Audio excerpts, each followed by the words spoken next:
What are the best cybersecurity certifications to up your game in the year 2021?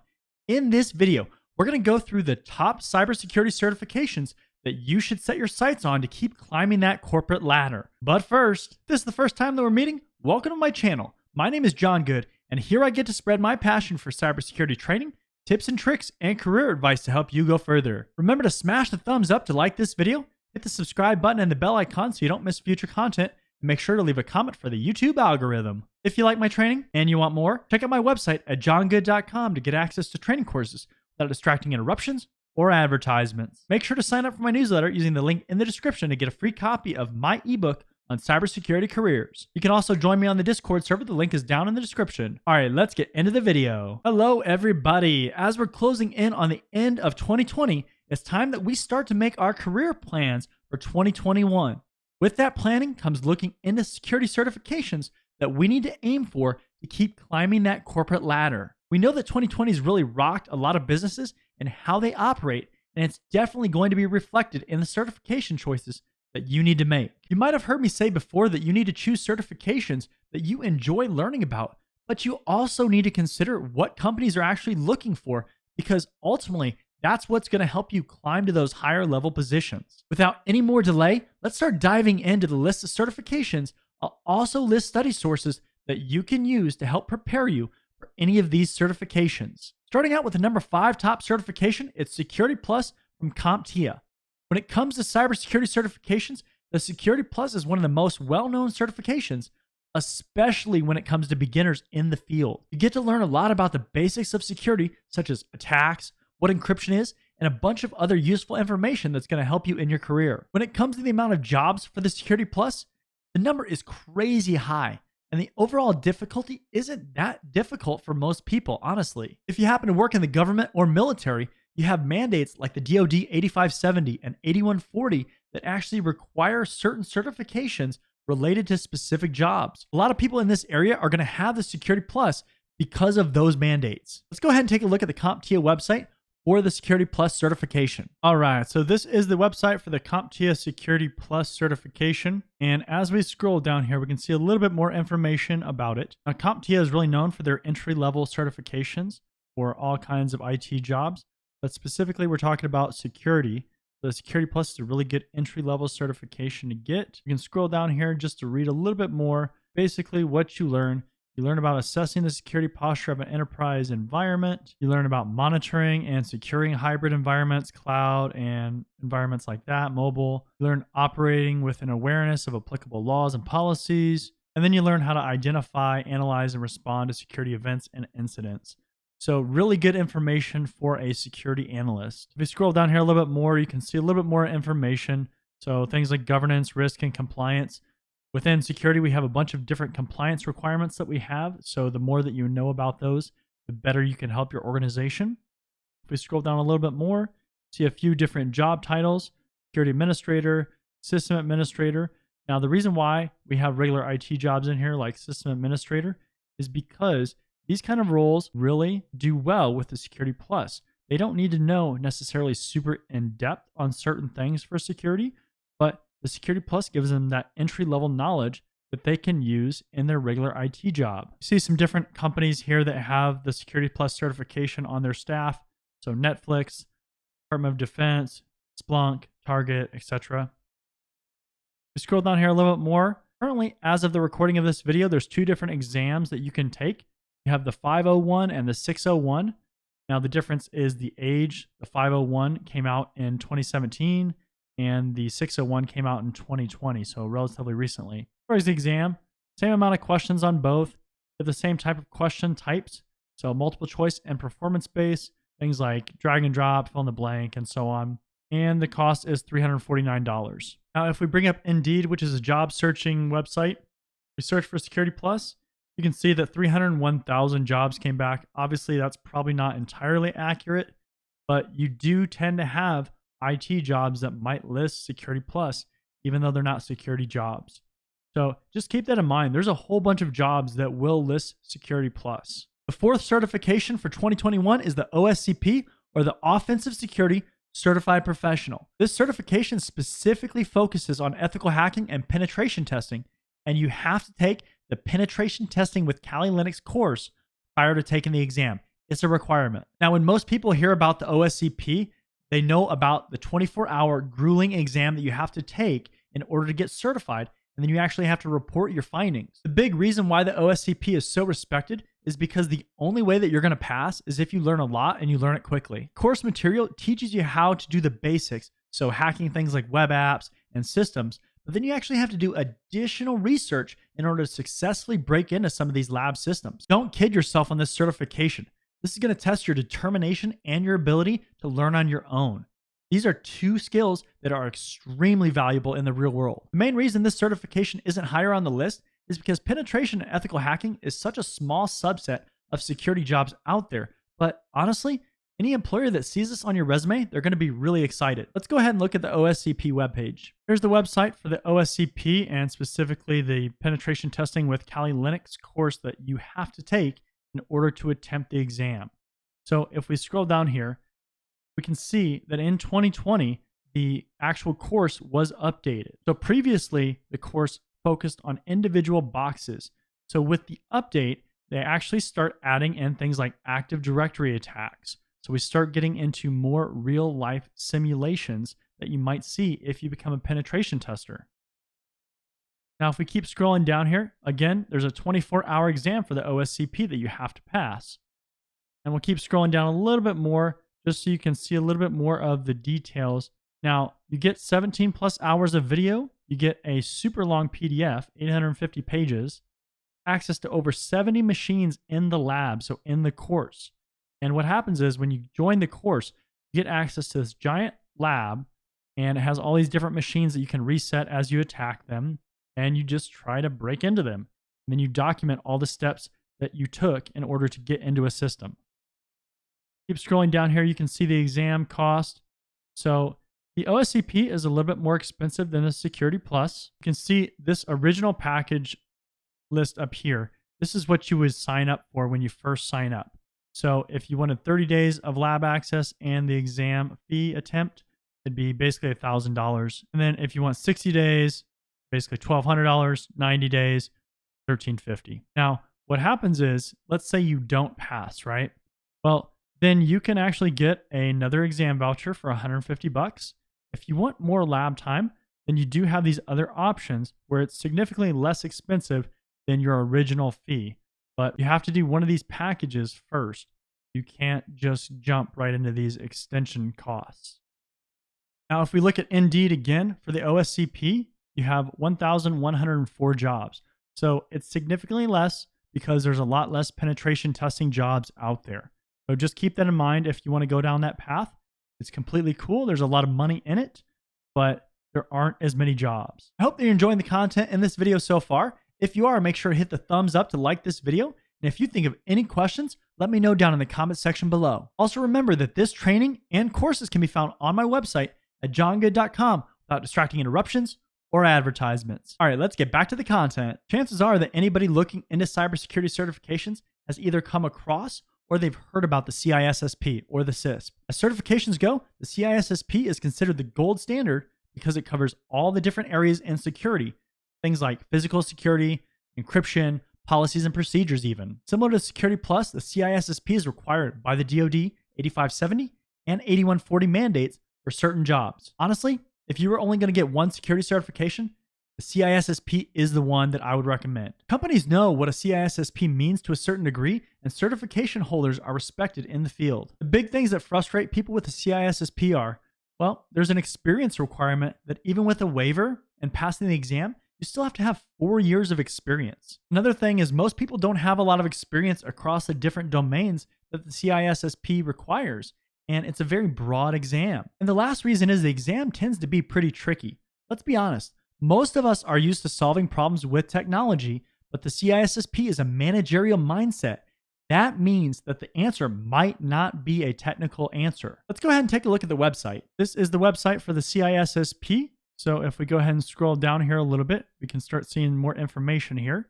So different titles that are going to have this certification: CISO, the Chief Information Security Officer, Security Manager, Security Auditor, Network Architect, Security Analyst, and so on and so forth. As you can see, here's the 8570 that I was talking about. So that is a DoD, Department of Defense requirement. And if we go through here, we can see the different domains. So security and risk management, asset security, and so on and so forth. So again, with the CISSP, it covers a whole bunch of different information.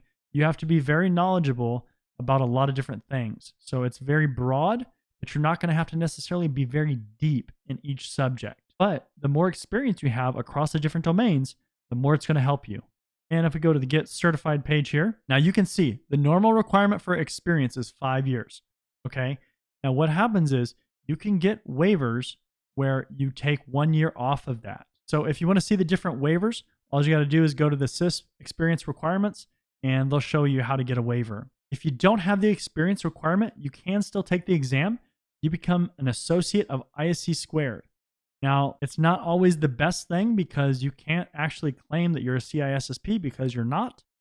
And there's honestly not a whole bunch of benefit to that, but there are certain circumstances where it's okay to go ahead and take the exam. Just in general, if you're not really close, say like 3.5 years or more, then I would not be attempting the CISSP. You're just not going to get the value of it for a while. You're going to be able to do other things that are going to give you more value than trying to get this exam too early. And when you actually go to get certified, so you pass the exam, you have to do an endorsement process. So somebody else has to actually validate your experience. Or you can have ISC squared do it and they'll do it for you. But somebody has to confirm or validate that experience. You can't just claim it and check a box and them accept it. It has to be verified. All right, now if we look at Indeed, we see 11,679 jobs that list the CISSP. Now, that's a big number, obviously, and that's going to cover all kinds of different jobs. Remember, the CISSP is more of a managerial certification, but you're going to get jobs that are more senior leads or senior analysts that they want somebody who can know a lot about different areas and kind of help lead, even if it's unofficially. Change is one thing that's always consistent with technology jobs and specifically cybersecurity jobs. We need people in companies who can effectively manage small, medium, and large-scale projects and avoid excess costs from getting off track. Projects could be anything from implementing a new operating system or even completely changing to a remote workforce, like we saw a lot of companies do in 2020. For those who have worked in an enterprise environment, you know that there can be a lot of moving parts and different personnel that are involved in projects that we do. And it's these project managers who can help make us successful. PMP is the most well-known project management certification when it comes to cybersecurity. There's other project management certifications out there, but if you're going to choose just one, choose the PMP, I'm telling you. Project management is always going to be around, and as you rise in seniority, you're likely going to be leading projects in your organization, so it makes sense to get more knowledge on effective project management. Let's go ahead and take a look at the PMP website. Now, this is the website for the PMP, or the Project Management Professional, and this is one of those major project management certifications that you really want to look into as you progress in your career. If we scroll down here, there are some different kind of experience requirements than the others. You have two basic options. You can have a 4-year degree, 36 months of leading projects, and 35 hours of project management education or training, or you can get the CAPM certification, which is their lower tiered certification. The other option is a high school diploma or associate's degree, 60 months leading projects, and 35 hours of project management education, training, or the CAPM certification. So 2 different ways to get the certification. As you can see on some of these certifications, just like the CISSP, you actually have to have some experience that's validated. So that adds a certain layer of value to that certification. If we look at the number of jobs for the PMP, we see 15,266 jobs. Now with the PMP, something that's interesting is that it does not just limit you to security jobs. You could get a PMP and theoretically go be an IT project manager or maybe even lead projects in some other fashion. So it's not like the CISSP where it's very related to security. It's very broad and you can do a lot of different things with it. And that's going to be reflected in this amount of jobs because you're going to see IT jobs in here. Even this very first one, you see business intelligence analyst, and that's not a security job. The best certifications that you can get are going to be for cloud. If you've been living under a rock, you probably aren't aware that companies everywhere are making more aggressive shifts to the cloud. Companies use the cloud for storage, processing power, and all kinds of different reasons to operate their business. And you might be asking, well, there's several cloud vendors out there. So which certification should I get? Well, great question. I'm going to give you a few options, but if you just want a blanket answer, then I would work towards the AWS Certified Security Specialty. That's the one I would work towards. Although vendors like Microsoft Azure are starting to grow in their market share, the safest vendor path is still with AWS. They still have the largest share. Now, with all that being said, if you're in a job where you're using Microsoft Azure or another vendor like Google, then I would look at getting certified in that first. Now, the Microsoft certification you want to look at is the Microsoft Certified Azure Security Engineer Associate. And if you aren't in a job currently, then I would recommend the CCSP from ISC Squared. The reason for this certification is because it's vendor neutral, so you can learn all the core cloud concepts without having to backtrack and learn a different vendor when you go to a job if they're using something else. Now let's go ahead and pull up the websites for AWS, Azure, and the CCSP. Now this is the website for the AWS Certified Security Specialty. And just like a lot of the other certifications for cloud vendors, you're going to want experience in the actual environment. It's not going to do you any good to just learn it based on book smarts. But there's a lot of different training and things that you can look into for this exam. You can see 170 minutes to complete the exam, $300 for the exam. Now, I'll be honest, this certification looks really, really good on your resume. Really, any cloud certification looks good. So I would highly recommend you look into cloud certifications. Even if it's not necessarily your first certification, make sure that it's on your roadmap to get. Now, with AWS certifications and job postings, when I search AWS security, you see 6,000 jobs, so 6,421 jobs. I gotta believe that that's not completely accurate. There's probably more jobs than that, but that's a pretty good number as far as jobs that are out there. And that's only going to grow as companies continue to evolve and continue to push things into the cloud. They're gonna want people that are certified and that are very knowledgeable about the cloud. This is the website for the Microsoft Certified Azure Security Engineer Associate. And if we go ahead and scroll down here, now this is dealing with Azure, so Microsoft's cloud environment. And you can see some of the different requirements and different skills that you need. So identity and access, implement platform protection, manage security operations. Now there's a lot of free training that you can get for Azure. And if you just keep scrolling down, you can see the different options. You can even get instructor-led training. So that's going to be similar across the board. Really with a lot of the cloud stuff, it just depends on if you're trying to get something that your current company is using or if you're trying to target certain kinds of companies. Now, just to be similar to the AWS search that we did, I searched for Azure security and you get very similar numbers. You get almost 5,000 jobs. And honestly, it's going to be very similar to AWS. The thing with Azure is you're probably going to see a lot more overlap with regular IT jobs, where on AWS, you might see overlap with development jobs and things like that. Just because of how companies tend to use the different cloud environments, Azure tends to be a lot more infrastructure, where AWS tends to be a lot more DevOps and development. And this is the website for the CCSP, so the Certified Cloud Security Professional. Now this is by ISC Squared, same people that make the CISSP. And if we scroll down here, you can see a little bit more. So who has a certification? Enterprise architects, security administrators, security engineers, systems engineers. Remember, with this certification, this is vendor neutral. It's not focusing on a specific vendor like AWS or Azure. It's teaching those vendor neutral concepts. If we go to the Get Certified page here, there is an experience requirement here. So there is not an experience requirement on Azure and AWS. There is a recommendation, but on here on the CCSP, you need either 5 years of cumulative experience. They also will let you substitute the experience if you have the CISSP. So you can take the whole experience requirement out of the equation if you already have your CISSP. That's something to keep in mind. And the same deal with the CISSP, you can become an associate of ISC Squared. It's going to depend on the situation whether it makes sense or not to do that route. And here's the job search for the CCSP.